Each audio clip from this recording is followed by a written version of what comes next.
the briefing started with the history, U.S.'s involvement with this extraterrestrial, and it started out with a crash at Roswell, but actually, what the crash didn't actually happen in Roswell. Happened closer to Corona, New Mexico, southwest of Corona, New Mexico, and a second crash site that occurred in Magdalena or Horse Mesa, out west of Magdalena, New Mexico.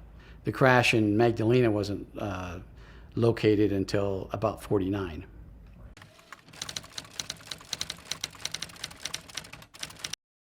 They showed us the movie. They actually showed us, I believe, a 16 millimeter movie on the recovery, and the narrator of the movie. It was obviously the movie was classified, highly classified. The narrator in the movie detailed when the crash occurred, approximately when the crash occurred in the latter part of June of 1947, and the recovery, showing military personnel at the recovery site, recovering the bodies at the site, and the craft that was at that site. And we were told that the extraterrestrial went to Kirtland Field, Kirtland Air Force Base at that time, and then on to Los Alamos for some time. And it didn't explain fully in the movie exactly what happened to that extraterrestrial, although it did explain that it died in I believe it was 1952. But the bodies of the extraterrestrials that were found at the scene were in a deep freeze, placed in a deep freeze, and sent to Wright Pat Field in Dayton, Ohio. Now, the craft was more or less an oval or egg-shaped craft. It wasn't saucer-shaped. The creatures were about 4 foot. Some of the creatures were mangled, were heavily injured, and their bodies were torn apart. But 2 of the bodies were pretty much intact, and I'm not sure why.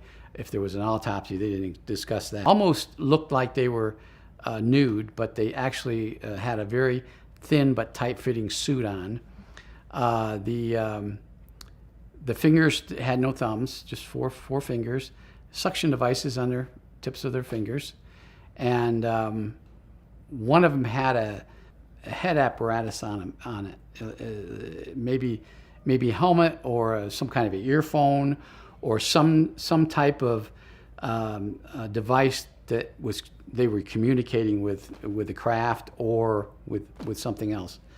And they found a number of different objects in the craft that they used, that they experimented with, and found they had a piece of, they thought was plexiglass. It was a rectangular piece of plexiglass that they kept for years before they figured out it was the energy device for the craft. And then they showed us the recovery of the craft in 1949 in Horse Mesa. And that craft, it crashed at the same time the 47 craft crashed. But because of the remoteness of that location, it wasn't detected until a rancher found it on his property in 49. And they did a recovery project on that craft, but the bodies were decayed, and there wasn't much left of the bodies. But the craft was the same type of craft that was found near Corona. It was an oval-shaped craft, but it had damage to it, just like the one at Corona did. And I think the opinion of the scientists were the 2 crafts crashed for some reason, which was never explained. One of the things that is quite disgusting, if you for the people who've ever been briefed in this program, is there's not much out there that's factual. The UFO community disinforms themselves. They people go out there and write books, and without any facts, 90% of everybody that writes these books, these authors, had never been in the military, worked for the intelligence community, never had a security clearance, and they're just relying on second, third, and fourth-hand information to write a book, and then basically poison their readers and the rest of the UFO community. And so the July craft actually it crashed in the end of June. The recovery project was into July because it was at the end of June, and people just didn't get it right, and the UFO community didn't get it right. Now there's some people out there that have tried to present the facts, but they've been ridiculed, and so their information is not being believed. But just like the Horse Mesa crash in '49, very few people have that factual. They think it was an entirely different craft. The craft was exactly the same as the Corona craft, exactly the same. And the damages that they showed in this movie, they showed sketches of the crafts together at some location, and it appeared, if anybody with a logical mind can see, that these crafts crashed together. Why they crashed, I believe the Eben, they called this particular entity that lived in Eben. He probably explained, but I was never briefed into exactly how he explained that the two crafts crashed. I know it was a lightning storm. It was a storm in that time period when it was when they crashed. But the two crashes have been separated by some people and then discounted by others within the UFO community, and that's what is so disgusting and troubling within the UFO community. That's why I have nothing to do with them anymore. I've tried. I've went to UFO conventions and tried to explain what the truth is, and nobody wants to hear you because they've written a book that says it happened this way, and they're not going to listen to you, even though they really don't know the truth. It was about 35 foot in diameter across. 35 by, I think, 42 or something like that. The interior craft was, it didn't have any actual levers or flight control systems that we would identify as a flight control system, or avionics that we would identify as flight avionics. Totally unknown devices in the craft, the steering mechanisms. But they eventually, I think, over some time, figured it out, and it was done all by hands. The creatures would put their hands on controls, and they'd have this headset on, and this headset would somehow control or help them control the aircraft. And the avionics were very, very sophisticated avionics that it took us years, I think, to figure it out. And I was never briefed into that, so I can't talk. I don't know anything about what they figured out. But they took the crafts to Wright-Patterson, and at the time, in the late 40s, that was probably the best place to understand or try to figure out. They had the best scientists there to figure out how these crafts flew.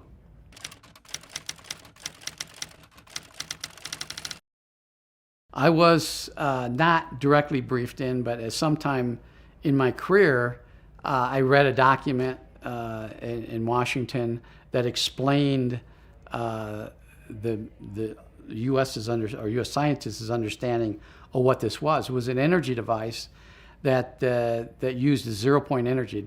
That's what they referred it to, as zero-point energy.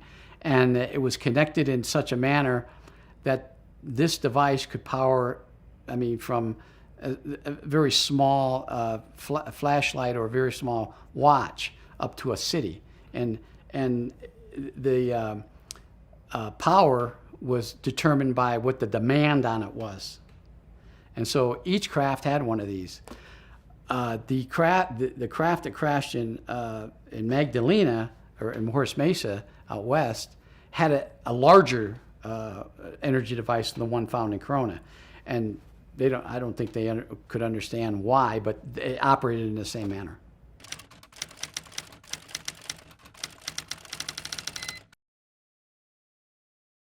I was never briefed in that program. I'm sure they did, but I can't talk about that because I can only talk about what I've done and what I've seen. Exactly. Yeah, I was never briefed into that.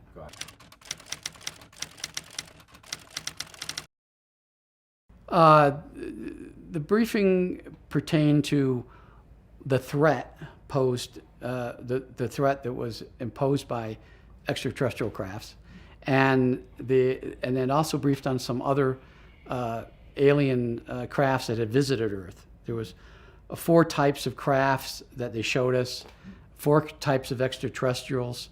And they never explained to us where they got the pictures of these extraterrestrials, but there were actually pictures of these weird-looking creatures that showed on the film that were extraterrestrials from some other location different from where the Ebens came from. They had 2 different appendages on their arms. They had basically 2 hands on each arm. And they had several joints in their legs, and they had a bubble type appendage in the front, and a lump or something in the back, and that was one of them. And the other one was You know how large those? they were about the size of a human, average human, about 5, probably between 5 foot and 6 foot tall. And the second one was a very tall, thin, very thin humanoid that had long arms. The arms reached down probably to its knees or halfway between their hips and their feet. They had regular hands. Their faces were very thin. They were almost human looking, unless you really studied them, got real close to them, and then you determined they weren't humans. I mean, you couldn't identify them as human beings. They didn't have any hair. They had cat-like eyes. Their irises were different than that of a human, almost cat-like.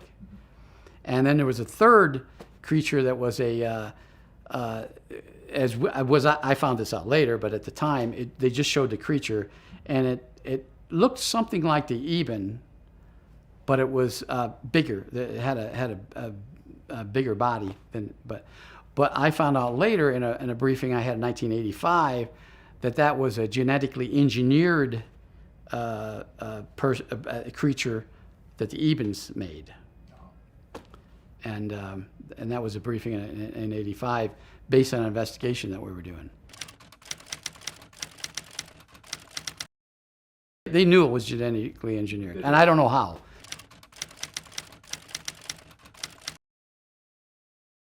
No.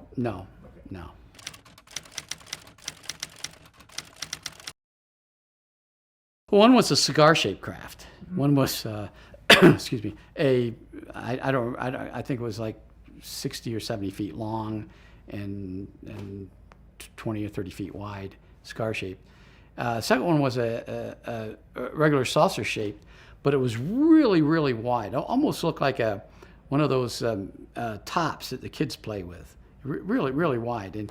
And they were puzzled. I remember in the briefing, in the initial briefing, the colonel said, we still can't figure out how this thing flies. So they pictured it, they took pictures of it, they saw it, but I don't know that they ever actually captured one. At least at that point I didn't know, and they never told us that. And then there was another craft that was very small. It was about the size of a Volkswagen, but it was, a saucer shape, but it was, oval shape, almost like the Eben, but a lot smaller. It was almost like it was a one-seater type of, maybe an observation or a reconnaissance craft. And those are the only crafts that that they briefed us that was in the presentation. Yeah, they had photos of them, actually, in the film. They showed photos in the film of these creatures, of these crafts. And the film started, you could tell that the film was an old film when it started, maybe in the 50s or early 50s or late 40s. Didn't have a date on it.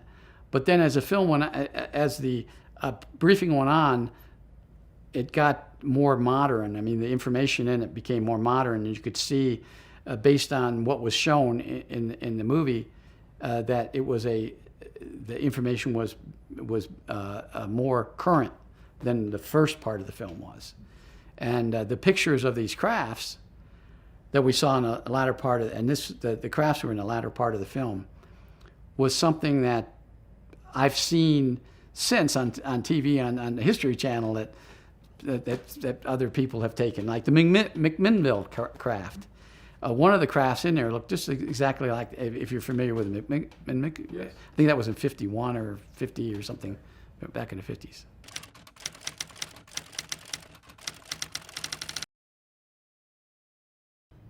Yes, the threat to, number one, the first perceived threat was, what were they after? What was it, a reconnaissance?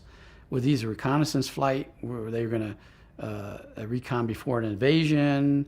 Were they going to land and take over some particular facility for their own purpose? Were they short of minerals? Because a lot of what we were told towards the end of the film was that a lot of these crafts later on were seen over uranium mines and other mining areas. And so they're concerned, what are they after? Are they after uranium or turn into plutonium or exactly what they're after? And so our job was to investigate, and determine, was there a threat? And if there was a threat, report it up the chain of command. And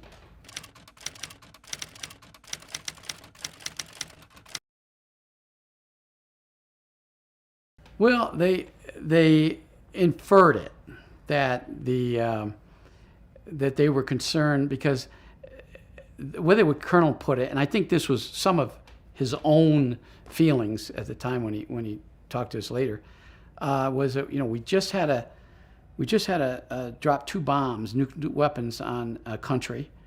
We had a test of that bomb a few months earlier, or a few weeks earlier, in New Mexico, and this probably was observed by these aliens somewhere, whether they were doing reconnaissance back then or how they have figured it out. So they came here to observe and try to figure out what the heck was that. And maybe they didn't have a weapon like that, and maybe they did, and maybe they're concerned about this Earth for some particular reason, or maybe they were after those weapons.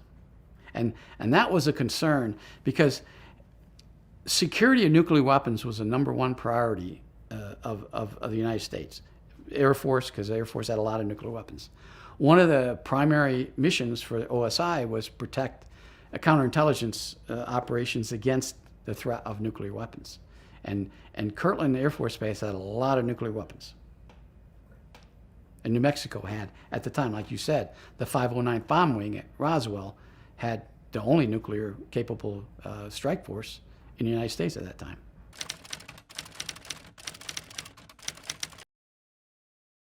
When we were investigating something, we then asked for a briefing on it, because we didn't get everything.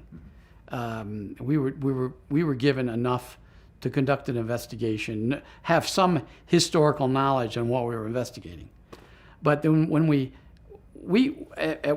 in 81, I believe it was 1981, there was a scientist who died, an Air Force scientist who passed away, and he had an old Army footlocker full of autopsy photographs. And these autopsy photographs were of the creatures that died in the Corona crash. And so we went out to recover all this stuff. And I looked at these things, and it didn't look like humans to me. I looked at this, and these were actual, you being a doctor, you understand, autopsy photographs. And they were, still photographs of autopsies.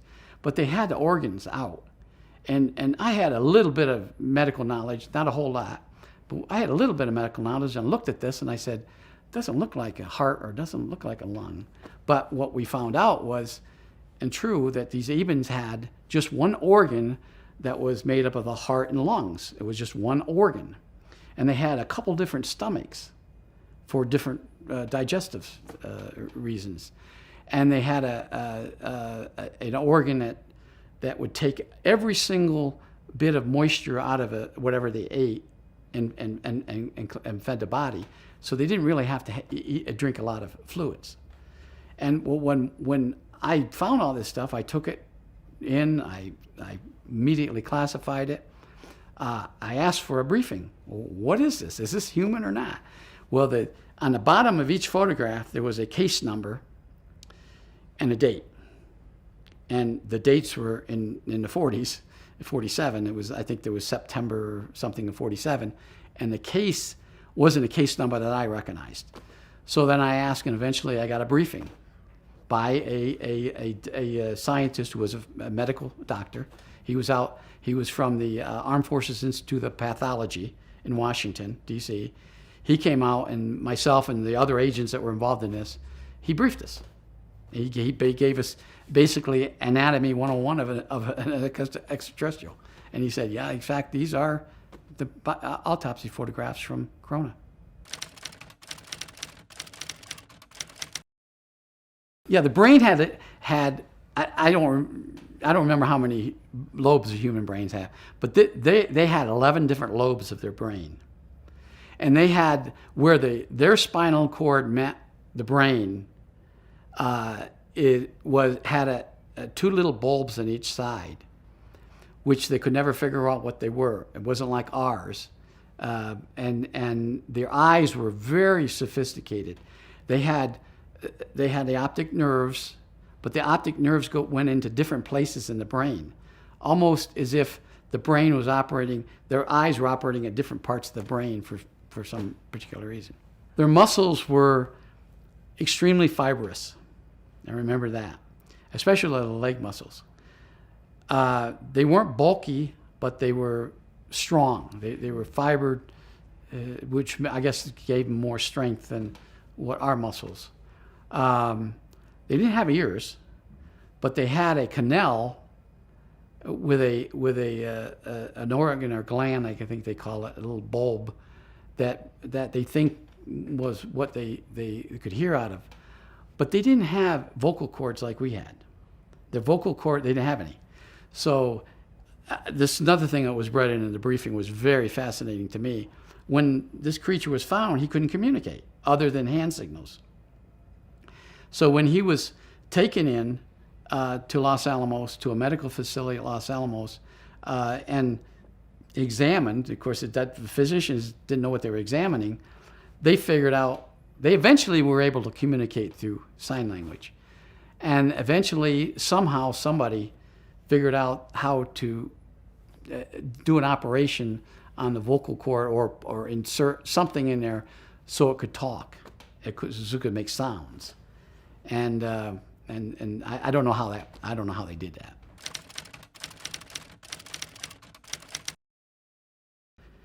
that. Through, I guess, well, I wasn't directly ever briefed on that, but I found out some years later that they did it telepathically.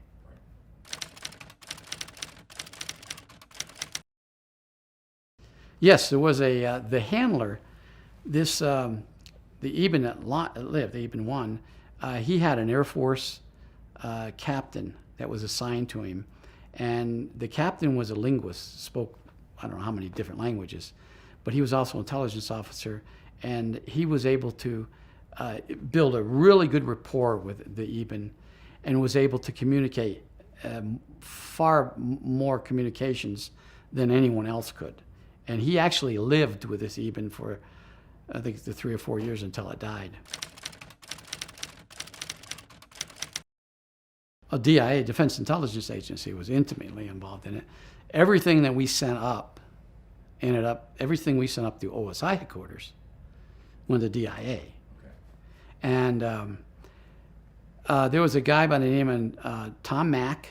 Tom Mack was a project manager in DIA for this project. The projects had various names. And some of the names were just a phonetic name, like Quebec. Phonetic alphabet, military phonetical alphabet. The Q, you would say, if you were talking over the radio, Quebec, Q for Quebec. And so we would use phonetic for a particular operation with a district a number, one of our district numbers, and then a progressive number, we call it, after that. So you might have a Q17, which District 17 was OSI at Kirtland, and then a number, a progressive number for the case number. And but if you went to Pease Air Force Base, I went up to Pease Air Force Base, which is no longer there, but it's in northern New York, is a SAC base, Strategic Air Command Base. They had a very peculiar incident happen up there of a UFO that was flying around their nuclear weapon storage area. It actually landed, and a weapon had been taken apart. The warhead wasn't stolen, but somehow it was taken apart, and there wasn't anybody in this bunker to do that. So they figured, how the heck this happened? So they thought maybe it was a Russian operation or something, and so we went up there, and during this briefing, during this operation, we found fingerprints, but they weren't like our fingerprints. They were very strange looking prints. Now, if remember when I told you about one of the creatures had two hands on one arm, one appendage, it appeared that something like that had gotten in there. Somehow it got in it, and nobody could figure it out because it's a very secure area. You can figure it. Nuclear weapon storage is very secure. But they had fingerprints. So now we have fingerprints, and that was the first time that we, as a government, actually got extraterrestrial fingerprints. Do you remember what year that was? That was in '84. That was 1984. Yeah, it was winter time, so I don't remember if it was late winter or early winter because it was snow on the ground. Of course, upstate New York, it's pretty bad. But I thought that was fascinating. But we never could figure out anything other than that it got in, and it took fingerprints. Now there were many cases of UFOs spotted around nuclear weapons facility, launch control facilities, Ellsworth Air Force Base, Maelstrom Air Force Base, and then SAC bases that had nuclear weapons.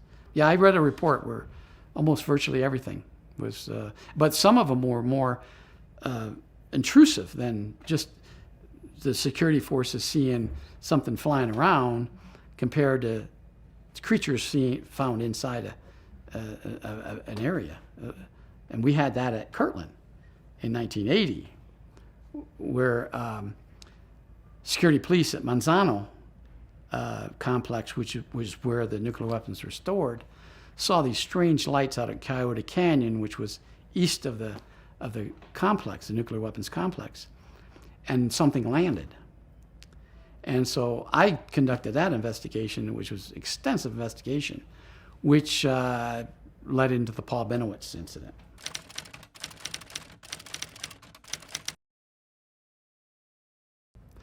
Actually, one of the security officers from Sandia Laboratories, they had their own security, was driving around on a graveyard shift sometime after 2 o'clock in the morning, and saw a craft land at a bunker. But the bunker didn't have anything in it, but the craft landed. And when it landed, all the electronics in the vehicle shut off. His engine shut off, his portable radio stopped transmitting, his portable radio in the vehicle stopped for as long as that craft was on the ground. When the craft took off, everything came back on. And so I investigated that. All we found was that something was landed there. Was it on base radar? No radar. I checked it. The first thing I did was checked with FAA. And we had also at Kirtland, we had at that time it was pretty a secretive unit that scanned every single frequency that could possibly be generated in and around the base, radio frequencies. And so I went to them and I said, hey, did you guys pick up any strange frequencies on this particular time frame? Nope. I said, okay, I went to FAA, let me see your printouts for this night. Nothing. So then I thought, well, are these guys making this up or what? Well, then the security police inside Manzano, I interviewed them, separately, and they told me the exact same story. So I thought, it's just makes too much sense to be a fantasy or hoaxing. So we investigated, but we could never find anything regarding that craft. But shortly after that, Major Ernie Edwards, who was the commander of the 1608th Security Police Squadron, the security, Air Force security police that guarded Monsanto, came to me and said, I got a phone call from a guy by the name of Paul Benowitz. He lives right outside the base. He lives in Four Hills, which is a housing community just on the other side of the base perimeter. And he told me he's seen all sorts of strange lights around Monsanto. So I said, oh, that's strange. And so I started checking into it, and we found out that Paul Benowitz owned a business right outside the main gate of Kirtland, Thunder Scientific Laboratories. They made humidity sensors for submarines. So he had a government contract, and he had security clearance. So I went and paid him a visit, asked him about what he saw, and he started telling me all sorts of stories about what he saw and what he did and what he thinks they are. So we conducted an investigation just to make sure this guy wasn't a Russian spy. He wasn't, doing all these things. His house was literally just a few feet from the base perimeter. I mean, his backyard bucked right up to the base perimeter, and he had all this sophisticated. Now he was a physicist.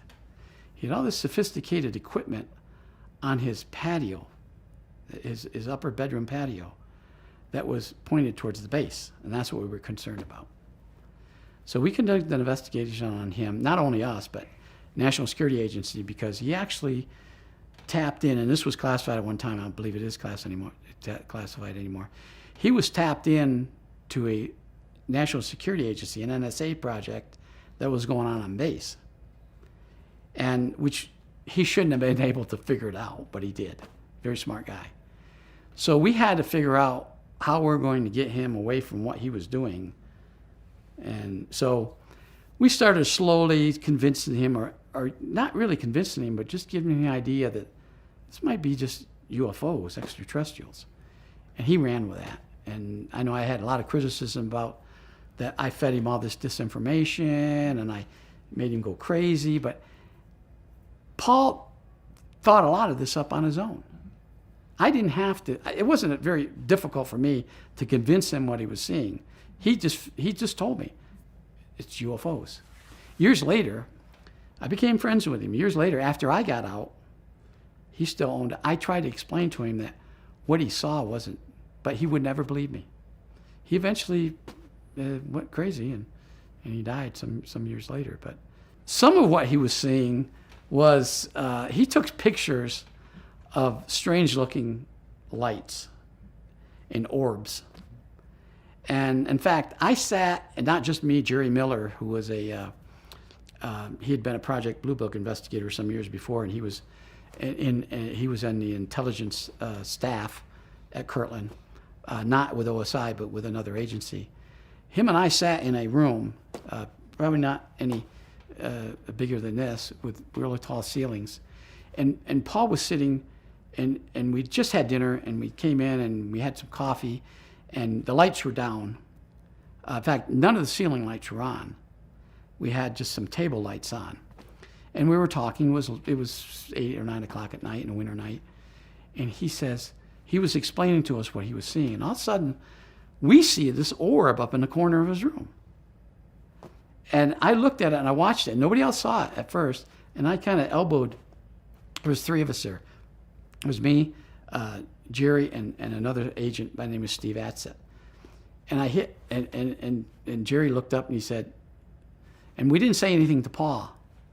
And then it started flying around the room, and then, of course, Paul saw it. He said, well, there it is. We looked around like, what the heck is this thing, And so we watched it for maybe 20 seconds, and it disappeared. And went right back to that spot. Well, Jerry thought that it was created by Paul. And Jerry confronted him. He said, Paul, what did you just do? Paul said, no, I didn't do anything. He said, can I look and can I check things out? Yeah, go ahead. Well, Jerry's a scientist too. He looked all over, went up to his room, looked all, couldn't find anything that could have generated something like this. It was a ball of light with like little sparklers around it. And he says, that's the aliens. That's their reconnaissance. That's how they keep an eye on me. And a few weeks later, we were in his house without him being there. Now, a lot of people are saying we broke in, we surreptitious entry. He gave me the key. Paul gave me the key, told me to keep my eye on, if you ever want to go in there, here's the key. So we didn't get any search warrants or anything, but we went in there and we saw a real small orb, not the same size we saw earlier, real small orb that burned a hole through his ceiling. I mean, through his wall, from one room to another. And when we came back a couple of weeks later, we told him about it, and that burn hole was still there. Oh. So at first, we thought Paul was just hallucinating, you know. But the more I looked into this, there was something to this. He was actually photographing extraterrestrials. Not so much of a creature, or but of their reconnaissance or their small orbs that they used to conduct experiments on humans. And he had, I don't remember how many, but he had a whole group of pictures that I told him, the next time you take any pictures with he had a Canon 35 millimeter, one of those, well, at that time it was new. He had a Canon 35 millimeter, and I told him, I said, if you ever take any pictures of UFOs, don't develop them, let us do it. And he said, okay. So he calls me one day, he says, got a whole roll of 32 or 30, whatever many's in one of those rolls of photographs of these UFOs that I took over at the base. So I went out, picked them up, took them over to our secure photo lab, gave them to our secure developer, and said, hey, develop these. And I stayed there, watched, wait. I said I wanted some 3x5s and 8x10s and whatever you can. So an hour later, however long it took, he comes out with them. He says, what the hell are these things? And they're oval-shaped crafts flying above planes that were landing at. Now, Kirtland Air Force Base shares a field with Albuquerque International Airport. So planes coming in, these things would fly right over top of them and then veer off. And there were, I can't remember how many photographs there were, but they were structured crafts. And we had them blown up. I mean, the photo guys could do a lot. And we had them blown up, I mean, whereby these crafts were about as big as the Corona crafts. And they were exactly, oh, absolutely, details, struts, the bottom of it. Well, there was one particular one, and these were color photographs, showing a blue trail coming out of the bottom of the craft, which is probably the energy device. And we sent them all up to headquarters, and I don't know whatever happened to them. Now, he didn't do a video, but we had a video that was brought to us at the base of this guy who lived in Placitas, north of Albuquerque, lived in the mountains. He was retired Air Force. I believe he was a pilot. And he had a video camera setting up, and he was watching animals. He lived in a remote area, and deer and elk would come up to his back area. And he was pretty much filming that. He was a wildlife amateur photographer. But one night, he heard a noise, went out, and this craft hovering right over his backyard. And he took a video of that. It was about 28 seconds or something like that before the craft took off.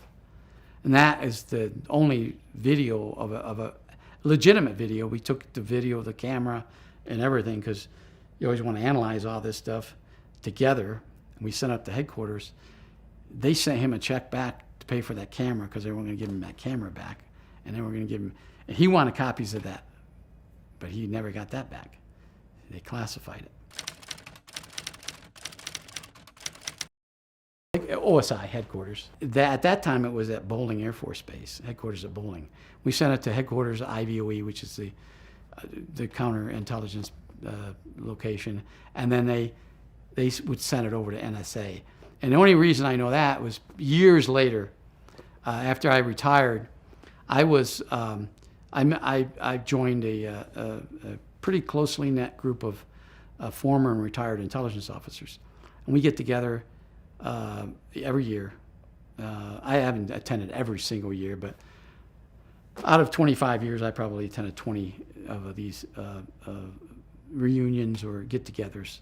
And normally, they're after or before the UFO convention at Laughlin. Well, it used to be at Laughlin, now it's in Arizona.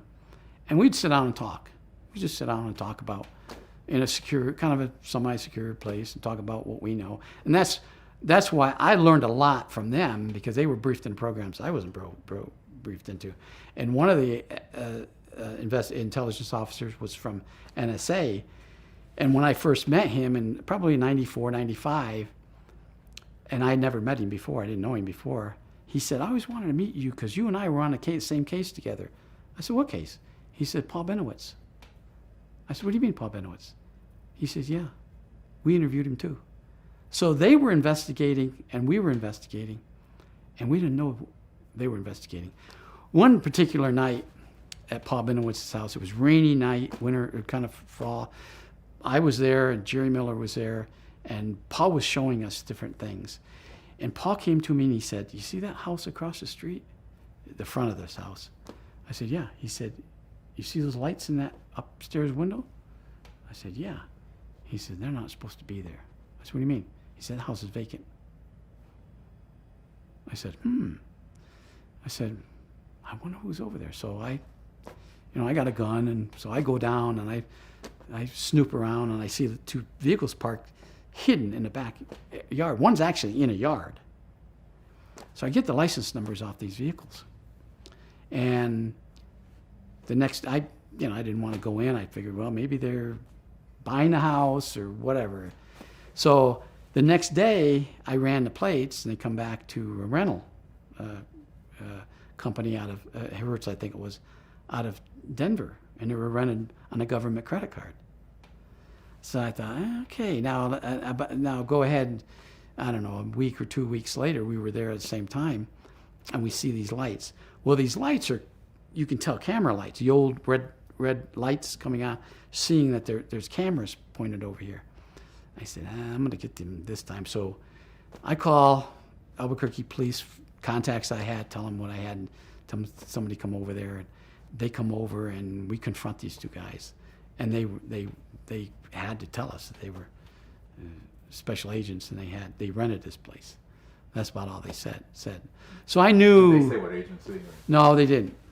And APD was, I was off base. I didn't have much jurisdiction there, so Albuquerque Police Department had to, I was just relying on them. They ID'd them. It was confirmed that they rented the place. So I was left at that. But this agent I met years later told me, he said, we investigated that one. We investigated the abduction up at Springer. I didn't know this. So NSA was intimately involved in this stuff too.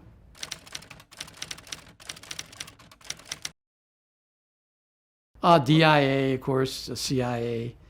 We have quite a few members of our group from the CIA.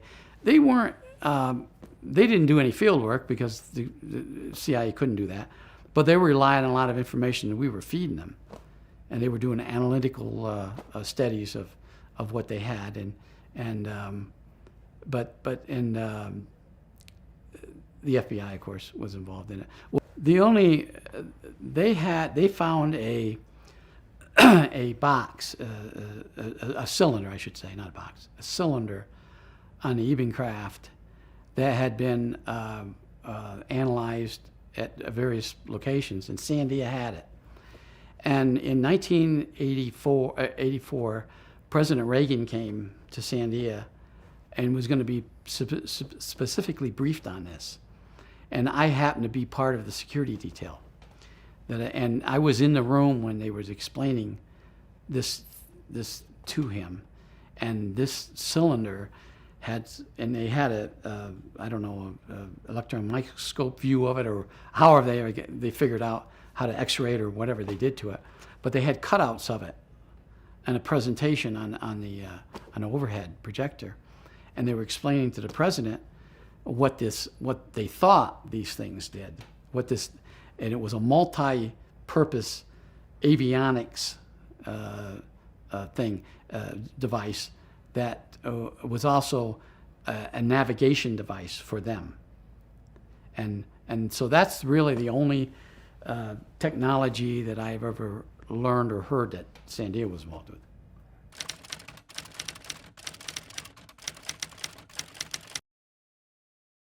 I was told one of our members of our former intelligence group was a Secret Service agent. He was a Secret Service agent for some years, and then he went over to the CIA.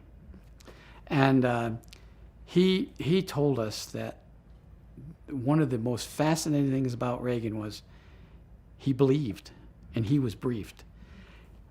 He didn't see it or know it, but he knew of others, Secret Service agents, that told him that when he took office on January, whenever it was, 20th or whenever, of 81, he immediately asked for a briefing.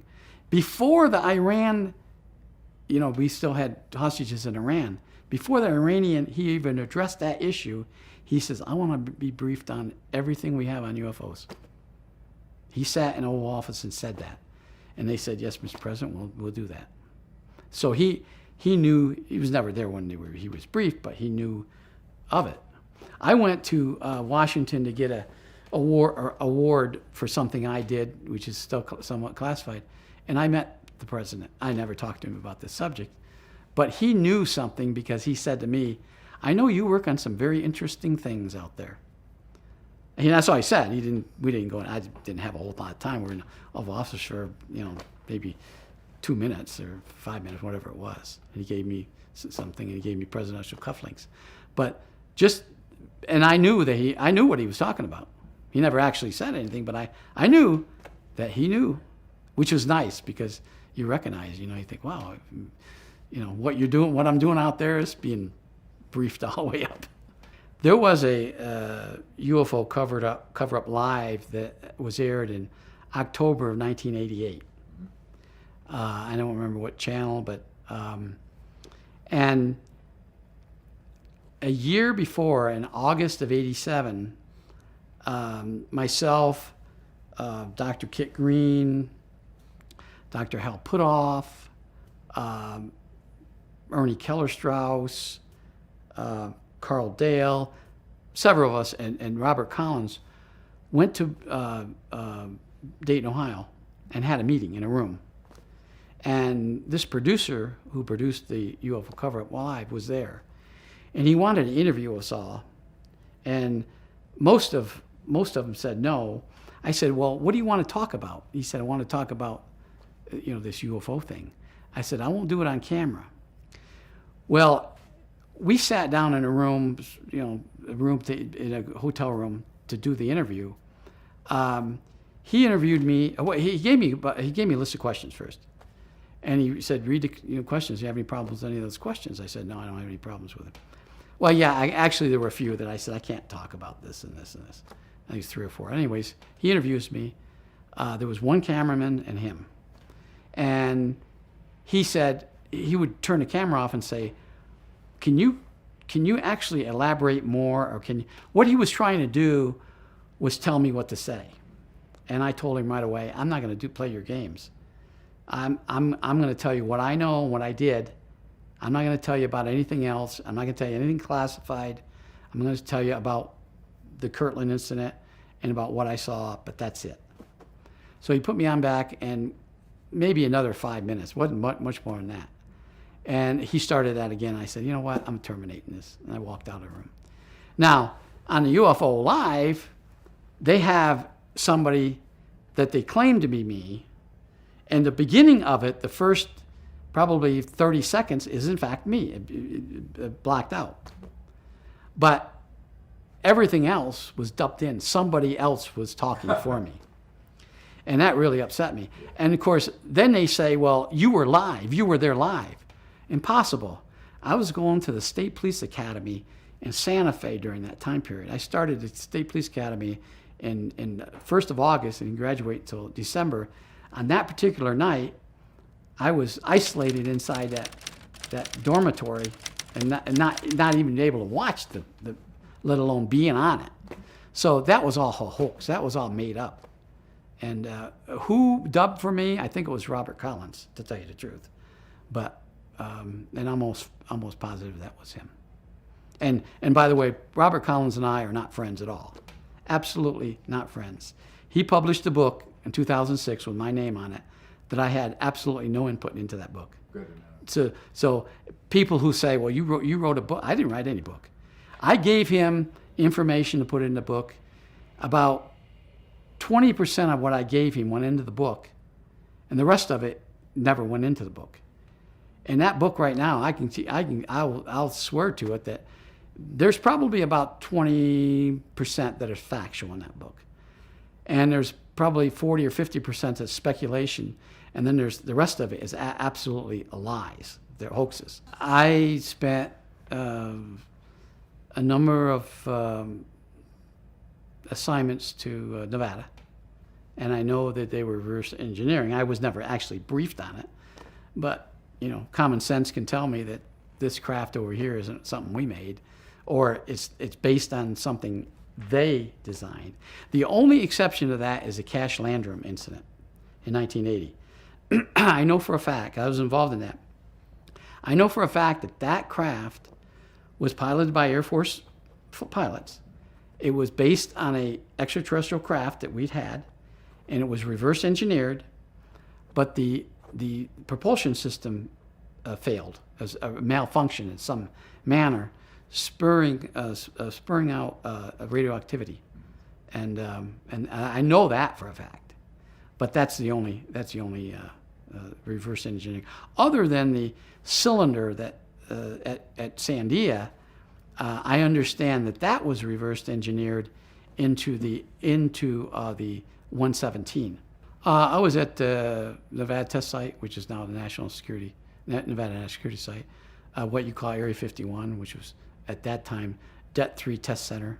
It's Area 51, but it was at that, when I was out there in the 80s, it was called Det-3 Test Center out of Edwards.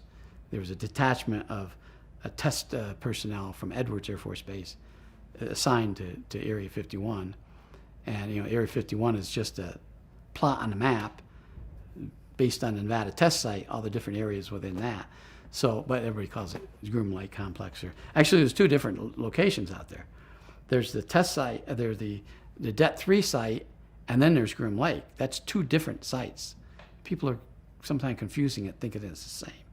And then Papoose is an auxiliary site that actually has the underground entrance. Have you been in that? Absolutely, I've been through the whole site. Yep, I spent 9 months out there as a counterintelligence officer. We had a facility at the Area 51 that would blind.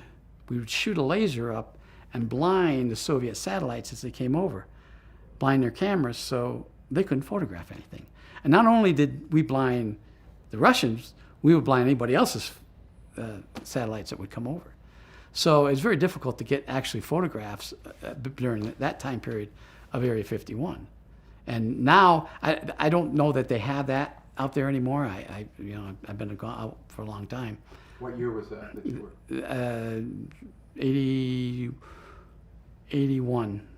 81 and 85.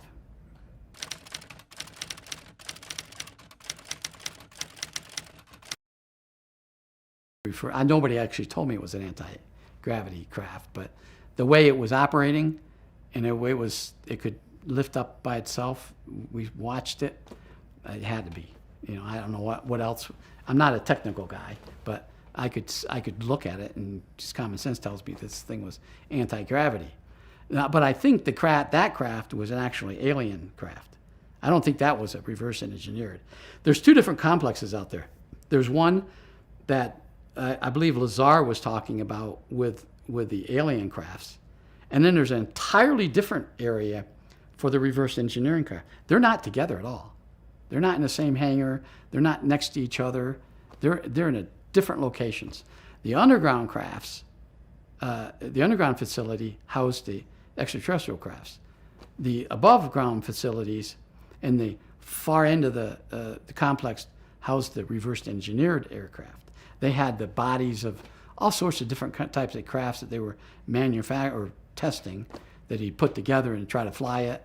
Had a lot of crashes out there. So a lot of these things didn't work, but they had those. But I know I read a book where it says everything was in one hangar and that's not true. They were all separated, and they had different people. It was compartmented. They had people over here dealing with those extraterrestrial crafts, and they had people over there that were dealing with the reverse engineering craft. Now, the material, the information came through a third party, bunch of people, scientists here, who would feed it out to there. Those people didn't have access to them, and they didn't have access to the other one. I saw two. The one that defied gravity, which no one ever told me it was an ET. Can you describe it was a oval shape. It wasn't very big. It was probably 10 feet by 20 feet. It wasn't very big.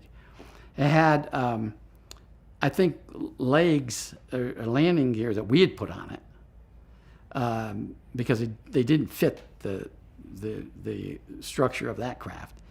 And it had these portholes that were almost fluid-like. You look at it and it looked like you're looking through water, if you know what I'm talking about. And I never saw the inside of it, but I only saw the outside. And I saw another craft, a huge craft, that was in the Papoose complex. When you first go down into it, the first bay area on the right-hand side, huge craft, probably 100 foot by 100 foot. I was never told what that was, but it looks like an older craft that had crashed, and because there was damage on it. But the skin of it and everything looked strange. Didn't look like something we would have built. I never saw any. I saw supposedly a closed circuit camera. I was sitting in a building, and there was a closed circuit camera filming one in another facility, but I never actually saw one face to face. The contractors, E-Systems, Johnson Sandia, Livermore, Los Alamos, Tektronix was out there, GE, Motorola. Motorola had a huge facility where they were trying to check on their communications, how their communications worked. Those were the ones I can remember. Yeah, E&GG ran the place, and Gene Laskowski was the security chief for EG&G, and he always calls himself the security officer but he wasn't the security officer. I always let him say that, but he wasn't really a security officer, but he was their security officer, and he was briefed into a lot of things. He knew a lot, as Paul McGovern. I don't know if you know Paul McGovern, but Paul McGovern was the site security chief for Area 51 from 77 to 91. He was there the whole time. He's retired now. Lives in Washington, Maryland, Landover, Maryland. In 1980, I was at Wright Pat for a briefing on something entirely different. But while I was there, I asked to be briefed on something that was related to this, and I was taken over to a facility, an underground facility. You walk down steps, a ramp, and a huge underground facility. Although I didn't actually see it, I was told later, not by Collins, but by another person, Ernie Keller-Strauss, that they had alien bodies down there. Now, I never saw them when I was there, and I was only there once at Wright Pat, down in that facility. So what Collins talked about, those tunnel complexes, they probably are real. I mean, they probably had tunnels down there. and I was told that. In fact, I read something in a classified manual once a few years later about them. Right past Yeah, right the past. underground. Yeah, underground facility. Yeah, you go in Papoose, you go down the ramp. It's a circular, no, actually like a horseshoe, and there's branches off each one of those. There's certain areas. It goes all the way around to the main cantonment area of Area 51, and it comes out on the southeast corner of the southwest corner of Area 51 near Hangar 7. It comes out of there, but along the way there's elevators, and there's compartmented shafts that if you don't have the right badge, you can't, and they're all exchange badge systems, that you can't get into some of these. You only get into certain ones. Like I was saying before, if you're working on the alien craft, you're not going to be working on the other craft. So The man-made. yeah, the man-made crafts. Yeah. The Soviets were just as curious about the phenomena as we were, and that one of the essential, we call them essential elements of information, which you ask a spy. Some things that the government says you have to ask these spies to get this information. One of the first things that the Soviets will, if I'm trying to recruit you, and you're in the Air Force or the military, is what does the government know about UFOs? I want to know. We want to know. The KGB wants to know, and that's something that's fascinating. And so when we recruit a Russian, we ask them the same thing, and then they tell us, oh, yeah, the KGB knows this, and so that's something that was fascinating to me, that the Russians were just as interested as we were, and probably just as involved. I was involved with the Germans on the subject when I was stationed in Germany. The BND, the German equivalent to the CIA, the BND, Bundesnachrichtendienst is what they call them in German. But only one particular incident that happened in around a nuclear weapon storage area where something entered it, cut a fence, got in, didn't actually get into a bunker, and that's something that we briefed, but we could never connect it. Although there was a sighting of a UFO over it, but we could never connect them. That was the only interface I had with with Germans.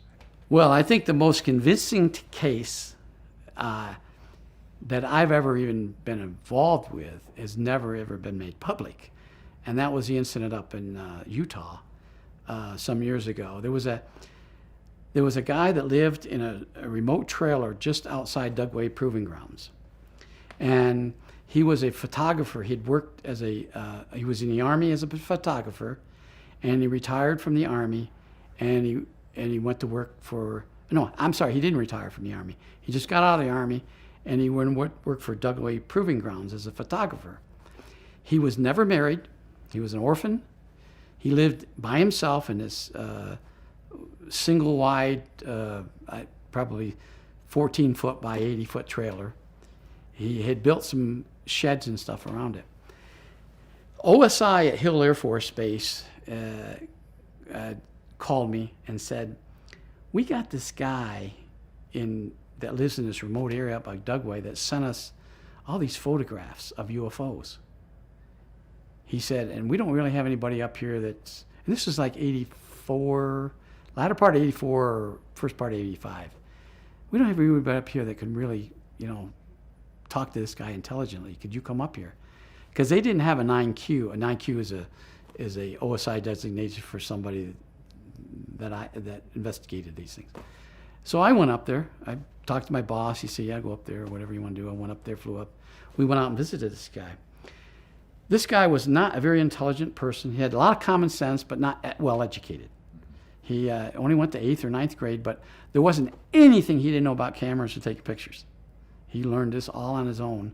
I mean, the Army taught him, but then he for years at Dugway. He took pictures of things out there. He showed us a book of all these photographs and these creatures. And we were saying, where did you get these things from? He said, they land out here. He said, they land out here? I said, well, when did he said, oh, they left a long time ago, but they come here and landed for years.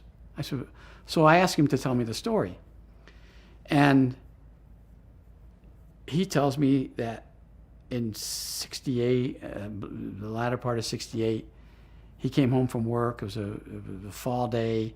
He goes in, makes his meal, and all of a sudden he hears some noises. He has a cat that ran around crazy. And he goes outside and he sees this craft landing in his backyard. And he went in and got his camera. Of course, being a photographer, went out and took pictures. And creatures came out. He took pictures of the creatures. And he has these pictures there. They looked exactly like the Ebens. Mm-hmm. They were Ebens. I mean, they never talked to him. But he said, well, they didn't talk to me with words, but they talked to me in my head. He said, I could understand then that they were having problems understanding me. And he gave him all these gifts that he had.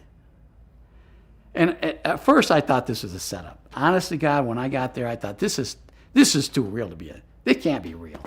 And I tell the guy, the OSI agent from Hill, I said, is this a setup or something? Or this guy had movie props, or this isn't real. He said, why are you saying that? I said, because it looks too real to be real. He said, no. He said, I don't know. He said, we've never been out here. So he showed us everything. And the contact lasted from about the 60s, late 60s, until about 75, 76. And then they told him they were leaving. And they gave him these gifts. And they're star-shaped. There's some of them that were like bronze statues and little models of things. And he said, they gave me, these are gifts they gave to me. I said, one of the questions I had was, why are you telling us now? After all these years, 7 years or 8 years, whatever it was, why are you telling us now? He says, I'm dying. This guy was a chain smoker. I bet you he smoked 5 packs of cigarettes a day. In an interview, he probably went through a carton. And he said, I'm dying. He said, I'm not going to live for another six months, but I got to do something with all this stuff. He said, and I figured it, you might as well have it. The Air Force might as well have it. So we sent the flag up, and then we got truckloads of people coming down, NSA, CIA, to review all this stuff. We actually had they contracted a company to come down with a moving van to move all this stuff, package it in a unique manner, because they don't know if this stuff is setting off a signal or. I never thought of that until one of the technical people up in Santa Fe, or up the headquarters, said, in Washington, said, you know what? These things might be bugged or something, or radioactive, or. So they took it all up to headquarters, and I don't know. How many objects were there? Oh gosh, there were probably 24. I don't know exactly, probably at least 24. Some of them were just objects that they were made of, I don't know what material, but you couldn't really figure out what they were. I mean, obviously meant something to the Ebens, because they gave them, to him, and thinking that it was something meaningful. And so they packaged all that stuff up and took it to headquarters, and I never heard anything about it. And I've never read or seen anything on the internet about this case. Now, I think George Knapp has. I think somebody mentioned it to George Knapp some years ago. Art Bell sent me a letter once, some time ago. Not a letter, I'm sorry, an email. And he asked me about the Utah case. And I'm not sure which, I sent him back saying, which Utah case? And he never responded to me, so. His first name was James, and he had a very funny last name. It's like a Polish name. Zadowski or Zadorski or something like that. He was a Polish origin. I knew that. And but he was originally from he grew up in a orphanage in Northern California, but I guess his mother and father came to the West from they immigrated Poland to the United States, and then they went west to California, and I don't know, somehow they died, and he was 3 or 4 years old. And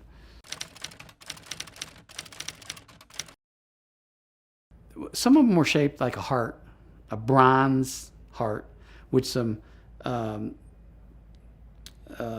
calligraphy inside of it, and some of them were just statues of almost like ceramic statues of something, maybe a god or something. You couldn't really explain. They were small. Some of them were this big, and some of them were real big.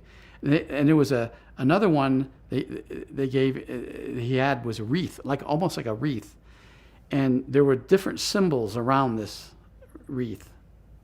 And in the back of it, they had these appendages that came out, maybe to put it on a stand or something. I could never figure it out, I'm sure.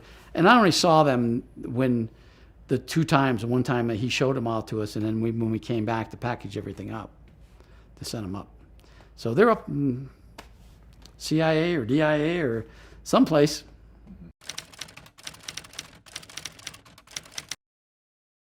All of them were daytime that I can remember, and they were as clear as you can ever. And he took pictures inside the craft. These are pictures inside the craft. What did those show? Where they showed instrument panels, showed a screen, a huge screen with maybe the universe or star charts or navigational charts or something like that. And they told him he had this chart, and this is we were leaving the first time when he said, "Oh, I forgot to show you this," and he went into a chest he had, and his house was a horribly maintained house, and he finds this. It's hard to explain it. It's like a laminated paper that has these lines through it, and he unfolded it, and he said, "Oh, this is where they came from." Well, there's no references on it, so you know, where is this? He didn't know. He said, "But this is the chart they gave me," and that's the only thing that we actually took back that day with us. And then we, of course, came back later and get everything. And I don't know what they ever figured out. They don't ever tell us much after that. It goes up. Yeah, it goes up and never comes down. Yeah, Zeta Reticuli. Yeah, that was from official source. Now, there's a lot of people within our retirement group, a lot of speculation on different star systems and close star systems and things. But officially, that's the only one I know.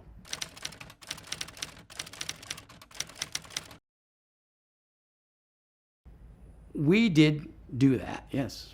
OSI did that. There was a special group out of the 7602nd Air Intel Wing at Fort Belvoir that came out and did that. They had these people that had maybe some sort of defects, anatomical defects that were brought in to fool people into thinking they're aliens. Yeah. I can't give you any specifics because the program is still classified, and they probably still doing it. I wouldn't doubt it. They were still doing it. There was a special, a highly classified operation that occurred in Tacoma, Washington, in I'm saying maybe 86 or 87. That was exactly. It was at the a naval base in Seattle. I think it was Whidbey Island Naval Air Station, I think. But anyways, with Naval Air Station up there where these civilians got onto the base and got into something, and they saw something they weren't supposed to see, and this group came out and went into their home and scared the dickens out of them, and Staged an alien event. exactly. It's very sensitive. It's very sensitive. Yeah, that and some of the other things that we did in recruiting people. We one of the things that you want to do to protect a base is recruit people outside the base to report into the base. So when I was at Kirtland, we had I didn't do this, but we had a whole group of we call them swindlers, who could recruit anybody, and they went out and recruited primarily press people because they're the ones that are going to know first. So every news agency, every television, radio station in the Albuquerque or Santa Fe area had our snitches in there. So we knew, and we paid them. We paid them good money.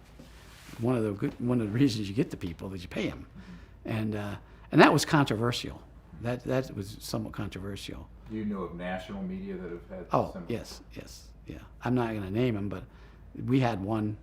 We had one out of, or she was recruited out of a local station here in Albuquerque, and then she went on to a national, NBC, and she was still.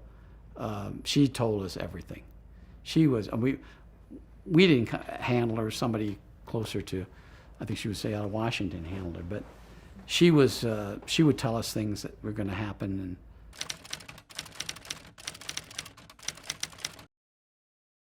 yeah. And it wasn't just UFOs. It was anything that pertained to Air Force or military or the security of a base or spying or anything like that. If they heard something they thought would be interesting and we needed to know, they'd let us know. Cash. Yeah, you pay. What you do is you make them sign a form and you tell them, you got to report this to IRS. But whether they do it or not, you're not going to give your form to IRS, but you're supposed to tell them that. There's a form that they sign, and you give them. I think it's anything over. Was everything over $50 they had to sign for? We always had money. If we needed to do something, we had money. There was different funding. We call them funding sites.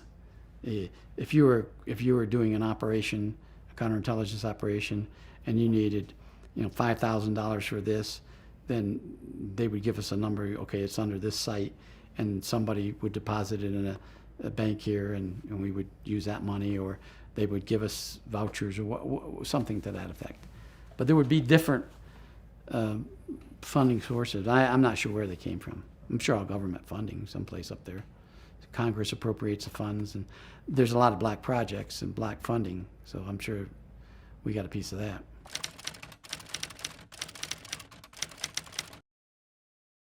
Bechtel was in charge of security and operations at a number of facilities, including the Nevada test site. And one of their chief security officers was a former colleague of mine who worked at Kirtland with me. And Bechtel, there was a lot of experiments done at the Nevada test site, which is, of course, now the Nevada National Security Site, regarding UFO research of alien reverse engineering. Well, they were trying to. I think Sandia Labs had a project, had funding to delve into this time travel, whether you could go back in time or forward in time, and they built facilities out there to test different things. Huge magnets. I think they had one of the underground magnets, and they were shooting lasers and things through them, trying to open up a fabric of space in order to do time travel. And I watched a number of those things. I was briefed on a counterintelligence project out there, but I don't know whatever the outcome of it was. I don't know if they ever figured it out or not.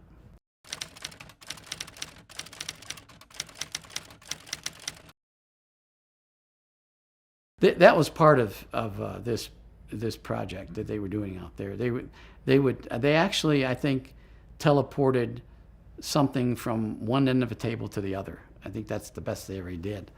But and maybe that's all I know. Maybe they did more.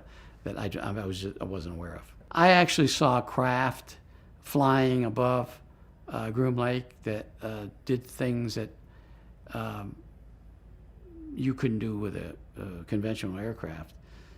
Speeding, going 1,400 miles an hour and stopping and changing angles, and then going straight up and stopping and coming back down. And this is a big aircraft. This was one of these oval-shaped alien crafts that they were testing out there. And this is an 87. I don't, you can look at it and you could just tell, but just conventionally, because common sense tells you that how do they do this stuff? It can't be a conventional craft. They can't use conventional means to do this. It has to be anti-gravity or something, because it would kill a pilot. I mean, I had a pilot standing next to me who had been a fighter pilot for years, flew F-106s, and he told me there's no way in the world a pilot could have survived that. The G-forces. The G-forces, yeah. And stopping. He said, accelerating isn't bad, but you got to stop. When you stop, it's going to break your body to pieces. I never saw it land, so I don't know. Only the Cash Lander. I actually interviewed him. There were 4 of them. I mean, there was two pilots. There was a systems officer that was handling the equipment, and then there was I can't remember what the 4th person did. He was a navigator or what he was, and I interviewed them, and everything that could have gone wrong. It took off fine from Nevada and flew perfectly, but when it was going to an airbase. I can't remember which airbase it was. Some airbase in Texas. I think it was Webb Air Force Base in Big Springs, I think it was. Yeah, I'm pretty sure it was Webb. And when they tried to slow it down, that's when the problems happened. And then they cut power, and so many things went wrong that they almost crashed. They called for rescue helicopters because they thought we would have crashed. So these helicopters came out, but they finally got it going again. And they landed at some place. Apparently it was just past where they spurred all this radiation on those 2 or 3 people, or however many it were. And then they flew it back to Nevada. It was pretty huge. It was one of those big ones. It was not a saucer shaped. It was more of a huge oval shape. It was reverse engineered. Reverse engineered, Yeah. yes. They trained 9 months before they ever flew it. And then they trained another, I can't remember how long, 4 or 5 months, flying it all around Nevada. And it worked fine. But the problem is it's a reverse engineered alien craft with one of our nuclear propulsion systems. Mm-hmm. That wasn't refined because they couldn't figure out how to reverse engineer the aliens. They got it to work at times, but they couldn't manipulate it the way they needed to for a human pilot to fly it. So they had to put one of our propulsion system in it, and it malfunctioned. And they trained, and there wasn't any. The pilot told me they were flying, and everything seemed. They were flying at a high altitude. I can't remember what altitude it was. Flying perfectly fine, no problems whatsoever, until they slowed down.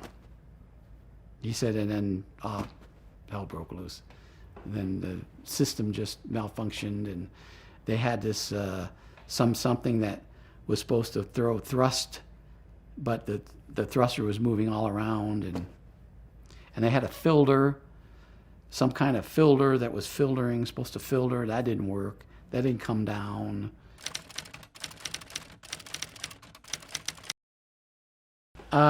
It could go Mach 1.